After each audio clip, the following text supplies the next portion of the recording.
Welcome back to our channel. In today's video, we are going to show you how to change ownership here in Smartsheet. Let's begin.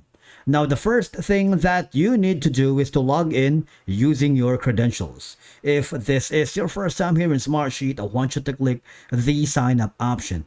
And from here, just to follow the on-screen instructions and you're good to go. Changing ownership of a sheet here in Smartsheet is a straightforward process but can be necessary or beneficial for a lot of reasons. Because number one, if the responsibility for a project or task is handed off to another team or individual, especially if you're working with multiple clients, with team members, changing the sheet's ownership can help align the project with the new responsible party, right? Now, when I say it's a easy process, all you're gonna do is number one, log into your Smartsheet account and navigate to the sheet that you want to transfer the ownership to. For example, this one. I'm gonna click on it, and then there should be on the top left corner or the top right corner, you'll have to see the option of sharing or share. This is gonna be that button. You see, there is like a drop down menu. Now, on the sharing options, you see there's going to be that says access to everything in the workspace. All right. So here you can invite people in groups. And for example, the owner is going to be Deep Laughs. All right.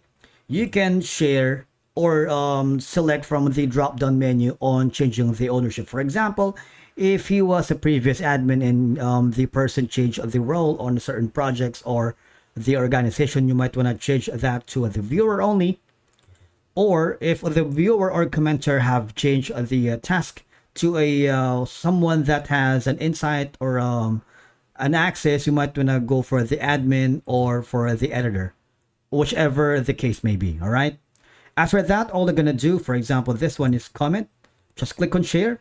And of course, you can see all of the collaborators within your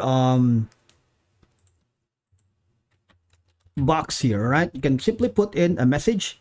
You can notify people, you can copy yourself, and these are going to be the collaborators if you have multiple people working on it at the same time. You can invite people in groups by putting in their names and their email address.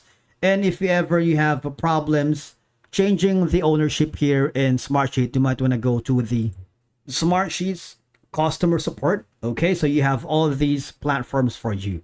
You can call these numbers, or you can simply contact support, get help with product or technical issue, and if you get a hold of one of the support staff, tell them you are having problems changing the ownership of a sheet in a Smartsheet, and they will give you insights and troubleshooting steps on how to fix them. Thank you so much for watching. We will see you in the next video.